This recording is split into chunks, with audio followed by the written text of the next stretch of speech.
But নায়িকারা যখনই দেখা যায় যে তাদের স্বার্থ উদ্ধার হয়ে যায়, একটা এলিগেশনস দিয়ে দেয়। শুভেচ্ছা জানাচ্ছি মহানগর দায়রা জজ আদালত ঢাকা থেকে। আমার সঙ্গে এই মুহূর্তে আছে বাংলাদেশের খুবই জনপ্রিয় কন্টেন্ট ক্রিয়েটর জনাব আশরাফুল আলম ওরফে হিরো আলম। হিরো ভাই, আপনার সঙ্গে পরিচয় আমার যতটুকু মনে পড়ে 17 সালের দিকে। ঢাকায় ছিলেন কবে? ওই 16তে। 16তে তো, তাহলে 16 শেষের দিকে আপনার সঙ্গে পরিচয়। আর অনেক প্রোগ্রাম হয়। তো প্রথম টেলিভিশন প্রোগ্রাম আমার যতটুকু মনে পড়ে মাই টিভি এবং হচ্ছে সময় টিভি। মাই টিভি, সময় টিভি আর এইটিন বাংলা, এই তিনটা দিয়েই আর কি টেলিভিশনে হিরো আলমের প্রোগ্রাম শুরু। তো আমি আজ নিয়ে 2 দিন কোর্টে আসলাম, আমার বয়স 40 আপ। তো কোর্টের কোনো অভিজ্ঞতাই নাই, কিন্তু টেলিভিশন সূত্রে অনেক আইনজীবী কিংবা অনেকের সঙ্গে কাজ করার সুযোগ হয়েছে। প্রশাসনের সঙ্গে আমাদের একটা ভালো সম্পর্ক, কিন্তু কোর্টের পরিবেশটা একেবারে ভিন্ন। তো আমি আজই প্রথম কোর্টে উঠছিলাম, মানে হিরো আলমকে যখন ডাকা হলো তখন আমি সাথে গেলাম, যে আমি আসলে বাস্তবে জানতে চাচ্ছিলাম যে আসলে কোর্টে কি হয়। একটু আপনার অভিজ্ঞতা শেয়ার করে এরপর বলি। এই যে কোর্টের যে অভিজ্ঞতা, আসলে মামলা একটা লোক কিছু দেখে না শিখে, কিন্তু মামলাতে যতক্ষণ না কেউ পড়বে সেতক্ষণ কোর্ট বিষয়ে কেউ জানবে না। জেলখানার যতক্ষণ কেউ না দেবে জেলখানার বিষয়ে তার অভিজ্ঞতা হবে না। যেহেতু আমি মামলাও খেয়েছি, জেলখানাও গিয়েছে এবং বিভিন্ন রাজনীতি অঙ্গনে অনেক মনে করেন কথাও বলেছে এবং নির্বাচনও করেছি, মিডিয়া সংগঠনেও চলাফেরা, সবকটা সংগঠনে চলাফেরা করে অভিজ্ঞতা হয়েছে যে আইন তো আইনে গঠিত চলে। মামলার বিষয়টাতে আপনি যে মামলা বেশি 52% বাংলাদেশে যে মামলাগুলো এখন বর্তমানে হইতেছে বেশিরভাগই মিথ্যা মামলা। বেশিরভাগই লোকজন মিথ্যা মামলা, ষড়যন্ত্র, প্রতিহিংসার মামলাগুলো এখন বেশি করে। তো মামলার বিষয়ে অভিজ্ঞতা হয়েছে এবং মামলা বিষয়ে কিভাবে যে ফেস করলে আমরা এই মামলা থেকে উদ্ধার হবো সে বিষয়ে অভিজ্ঞতা হয়েছে অনেক। আচ্ছা, এই বিষয়ে আমার কোনো অভিজ্ঞতা নাই। তো আজকে কেন আসছিলেন আর কি? আজকে মূলত আসার কথা, আমার সবাই জানে যে এমনই আমার নামে একটা মামলা করেছিল। সেই মামলার কিছুদিন আগে পুলিশ আমাকে ধরে নিয়ে এসেছিল। সেটা ধরার পরে আমাকে সেই দিনই আমার অ্যাডভোকেট ছিল শান্ত ইসলাম, তো আপা আর কি আমার জামিনটা করায়। সে আজকে সেই মামলাটি আজকে শুনানি ছিল, আবার অস্থায়ী জামিন ছিল। আজকে আমরা স্থায়ীভাবে আবার জামিন পেয়েছি। আচ্ছা, তো আপনার তো জেলে থাকার অভিজ্ঞতা আছে, কোর্টে দৌড়ানোর অভ্যাস আছে। আইনগতভাবে কোনোভাবে এটা মানে খারাপ হয় কিনা বা আইনের প্রতি অসম্মান করা হয় কিনা, আসলে আমাদের মানে আমি যে পরিবেশ আজকে আসলাম, আমার মনে হয় যে আমাদের এই জায়গাগুলো আরো উত্তরণ করা উচিত। আসলে বাংলাদেশটা জায়গাটা অনেক ছোট একটা জায়গা, লোক সংখ্যাও অনেক বেশি। আর লোক বেশি হওয়ার কারণে আমাদের যে আদালতের সিস্টেম, যে ধরেন এখানে আদালতে আসামি আছে 500 জন, সেখানে মামলা প্রতিদিন ধরেন 10টা থেকে কোর্ট বসলো, 2টা 1টা পর্যন্ত শুনানি নেবে।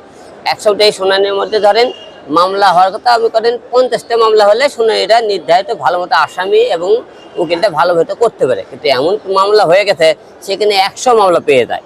এই যে 100 মামলা, 100 আসামি, 100 উকিল মনে করেন হয়রানি, সেই হিসেবে জায়গা ছোট হিসেবে, সেই হিসেবে লোকজনের মনে করেন এই আদালতের জায়গাটা খুব ছোট হয়ে যায়, মানে পরিবেশটা ছোট হয়ে যায়, ভারসাম্যটা ঠিক থাকে না। আচ্ছা, একটু নির্বাচন নিয়ে বলি। আপনারা তো বেশ কয়েকবার নির্বাচনে অংশগ্রহণ করলেন, এবারও করার কথা ছিল, কিন্তু একেবারে লাস্ট মুহূর্তে ফিরে আসলেন কেন? আসলে নির্বাচনের পরিবেশটা এবার খুব একটা ভালো লাগে। আর যেহেতু মনে করেন আমি কয়বার, এটা আমার 5ম নির্বাচন, 4বার নির্বাচন করেছি। আর নির্বাচনে অনেকে আমি যেহেতু প্রার্থীটা জমা দেবার পারছিলাম না, সেই হিসেবে লোকজন এসে তো বাতিল করেছে। পরে হাইকোর্টে আমি রিট করি, হাইকোর্ট থেকে রিট করার পরে হাইকোর্ট থেকে রায় পেয়েছি আপনি নির্বাচন করার মতো। কিন্তু নির্বাচন করার মতো রায় পাওয়ার পরেও আমি নির্বাচন করিনি, কারণ নির্বাচনটা আমার ভালো লাগেনি। এই কারণে যে এবার নির্বাচন যে পরিবেশ, চতুর্দিকে যে মানুষের যে সব কিছু মিলে নির্বাচনটা মানে ঠান্ডা একটা নির্বাচন দেখতেছি। নির্বাচনের মনে হচ্ছে নির্বাচন আগেও হয়ে গেছে, যে পরিবেশ দেখা যাইতেছে এখন বর্তমানে, সেই সব কিছু মিলে আমাকে নির্বাচন পরিবেশটা আমার ভালো লাগেনি। এই জন্যে দেখি এবার একটা অনেকদিন পরে একটা আমাকে সুষ্ঠু নির্বাচন হবে। সুষ্ঠু নির্বাচন দেখি, আমার তো বয়সে এমন কোনো বয়স নেই যে আমি সামনে নির্বাচন করতে পারবো। আমার বয়স কেবল 35 চলে, ঠিক আছে। আমি সামনে অনেক নির্বাচন করার আপনি সামনে সুযোগ পাবো। এবার নির্বাচন দেখি সুষ্ঠু নির্বাচন পরিবেশ কেমন হয়। যে সুষ্ঠু নির্বাচন এবছরের পরের বছরে আমরা বুক খুলে নির্বাচন করবো না, বা এই সরকারের আমলে সুষ্ঠু নির্বাচন হওয়া সম্ভব, তখন আমরা নির্বাচনে আবার আসার চিন্তা ভাবনা করবো। আচ্ছা, একেবারে 2টা কথা দিয়ে শেষ করি। সেটা হচ্ছে যে এই যে আপনি নতুন নতুনকে সুযোগ দেন এবং নতুনরাই আপনাকে সবল মারে, আমাদের মিডিয়াতে কিন্তু এটা অহরহই ঘটে, শুধু আপনার ক্ষেত্রে না। তবে কিছু মানুষের জন্য আমি স্পেশালি বলি, যেমন আমি একটা ঘটনার কথা বলি। করোনার সময়ে আমি একদিন রামপুরা বাজারে দাঁড়াইছিলাম, তো হঠাৎ দেখি রিক্সা দিয়ে আপনি যাচ্ছেন আর কি ওই বিটিভির দিকে। তো আমি এমনি ডাকলাম যে হিরো, তো মাস্ক পরা অবস্থায় কণ্ঠ শুনে বললেন যে হ্যাঁ হাসান ভাই, কী অবস্থা। তো এটা কিন্তু সবাই না, মানে সবার প্রতি সম্মান রেখেই বলি, এই যে নতুনদের সুযোগ দেওয়ার পরে যে আবার মানে একটা সাপের মতো সবল মারে, আবার নতুনদেরকে নিয়ে ঘুষান, এই অভিজ্ঞতাটা কিভাবে দেখছেন? আসলে সম্মান দিলে সম্মান কমে না, 1 নম্বর হিসেবে। 2 নম্বর কথা, মানুষ আজ বাদে কাল সবাই মারা যাবে। আর আমার আপনার উপরে ওটা সিঁড়ি দেয় সেই লো লেভেল থেকে আজকে এতটুকু, তো আপনাদের ভালো লাগে ভালোবাসা থেকে। তো আমি চাই সবাইকে যাদেরকে ভালোবাসেন আজকে এতদূর এসেছে তাদের ভালোবাসা নিয়ে সারা জীবন থাকতে পারি। এই জন্য আপনাকে মনে করেন অল টাইম 8-10টা সেলিব্রিটি বলেন, স্টার বলেন, এমপি মন্ত্রী, আমি তাদের থেকে ভিন্ন রকম একটা হিরোইন তৈরি হচ্ছে যে সবার ভালোবাসা নেই। আমাকে অনেকে পছন্দ করে, অনেকে পছন্দ করে না, এটা আই ডোন্ট কেয়ার, সে তাদের অ্যাকাউন্ট ব্যক্তিগত বিষয়। কিন্তু আমি আমার গতি চলার চেষ্টা করি। আমাকে কেউ সালাম দিলে আমি কেউকে সালাম দিই, কেউ আমাকে গালি দিলে আমি চুপ করে হেঁটে চলে যাওয়ার চেষ্টা করি। শেষ কথা হচ্ছে যে এই যে আপনার বর্তমান যে মামলাগুলোর তত্ত্বাবধানে আছেন আমাদের অ্যাডভোকেট শান্তা সাকসিনা, তার সঙ্গে কথা বলবো, একটু তার সম্বন্ধে যদি বলেন। না, আপুর সাথে আসলে উকিল হিসেবে কোনো সম্পর্ক না, লয়ার হিসেবে না। সে আমাকে আমাদের ভাই বোনের একটা সম্পর্ক, তার ভালো লাগা এবং ভালোবাসার দেখে আজকে এতদূর। আমি মামলা অনেকে থাকেন, একটা কোর্টে মামলা করতে গেলে অনেক টাকা পয়সা প্রয়োজন হয়, অনেক হয় যদি শিকার হয়। তো আমি তো দিনে একবার ফোন দিই, আমার বোন আমাকে 10 বার ফোন দেয় যে ভাই আপনি এই সময়ের মধ্যে আপনি এইটা করলেন, মানে আমার থেকেও সে টেক কেয়ার। যে আছে না অনেকে মায়ের পেটে এক গর্বে হলে তো বোন হয় না, ভাই হয় না। তো আমার মনে করে আমি আমার তো মনে করে এক ছেলে আমি, যে সেই হিসেবে আমাকে অনেক মনে করে একটা বড় বোনের একটা গাইডছে সবকিছু। এমনি টাইমে মামলা বাদে আলম ভাই আপনি এইভাবে চলেন, এইভাবে গাইড নির্দেশন হিসেবে।